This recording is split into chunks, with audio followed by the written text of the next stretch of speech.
Dr. Robert Verdi, the Assistant Superintendent of Human Resources with the Moreno Valley Unified School District.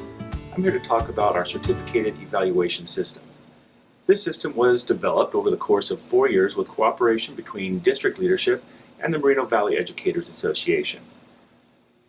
This system is based upon a professional set of standards, the California Standards of the Teaching Profession. It is meant to improve instruction and also to be a benefit for the students at all of our sites. The evaluation is based on the California Standards of the Teaching Profession and is a three-step process: pre-evaluation, observation, and the final evaluation. The purpose of this video is to review the final step in the process, final evaluation. Let's explore how a final evaluation might look. Hi, Dr. Rob. Come on in. Good. Grab a Okay, seat. great. So let's take a look at your evaluation. I've got a copy printed for you there in front of you. What I wanted to do was go through each of the California standards for the teaching profession, and then I'll make some comments about some good things I've noticed, some great improvements I've seen over the last school year here and through your observations. Okay. And then a couple areas I see as kind of some areas I'd like to see you grow in as well. Okay. And then questions from you, and then I'd like to go ahead and see what we can do to help support you through the next year as we're implementing Common Core and we're kind of making that shift. Okay. The first one engages and supports students in learning. One of the things I really liked about what you did this year is you shifted from a very one-dimensional student engagement type strategy to using more pair shares, more group projects, involving students critically thinking and problem solving on their own. I really like the way that you did that and kind of made the shift. That's been very helpful in keeping the kids actually on task. It's improved it a lot. It really has. When it was very evident through your observations, your first observation, it was very one-dimensional, and you really made that effort and worked well to shift with the students and to kind of get them used to working more in groups and working collaboratively. I really like the way you did that. The second one creates and maintains effective environments for students. One of the things I really noticed is those kids feel very comfortable in your classroom, especially with interacting with discussions. They're not afraid to ask questions. They do ask some strange questions. Well, some of it's good because they bring in a lot of real-world information, especially into a science class. That's true. Third one is understands and organizing subject matter. This is where you shine. You have a very, very good grasp of your subject matter.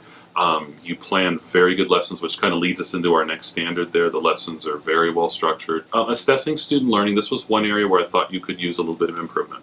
What I would like to see is I'd like to see more frequent assessments, maybe a ticket out the door, especially when you do some of the more difficult concepts, and just to make sure that the kids are really walking out with the knowledge you want them to walk out with, and then they're operational in that knowledge. I've never done a ticket out of the door. I just never have tried it. I guess I could try something like that. And there's forms you can use. You can use a Post-it note. There's a lot of different things you can use to actually make that happen and make that workable for you. And then, look through those maybe before the next day. Maybe use those as your sponge activity, and you can springboard right into your lessons from there. So it's something that I found when I was a teacher really, really was helpful for me. Okay.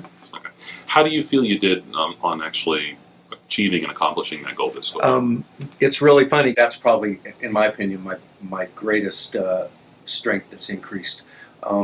Initially, it was a writing prompt, and then maybe a writing prompt with a little bit of background knowledge, and I found them struggling in a computer lab. The third essay, I was able to develop a lot of primary source for close reading, and so each class period we do a segment is close reading pertaining to our writing prompt. Sometimes things work, sometimes things don't work, and knowing that I can try something and not really be penalized, that's great support. That's great support. Thank you. I'm happy to have you do that, and I'm happy to see trying new things. That's the way we learn how things work and how they don't work. So it's been very, very good year. Very good year. Absolutely, and I've really seen some great improvement from you too on some areas, and it's really grabbing Common Core and grabbing some of those new ideas, especially pair shares, and running with them, which has been great to see, and I think the kids have really enjoyed your class as well this year. Looking forward to next year. All right. Thank you very much, and again, appreciate it. We'll see you on campus. All right. Thank you for taking the time to review this part of the process with us. Our hope is that the entire evaluation process, with coaching in mind, helps to improve instruction district-wide. If you ever have any questions about the process at all, you are always welcome to call Human Resources. We do continue to make our standard to be excellence on purpose. Thank you.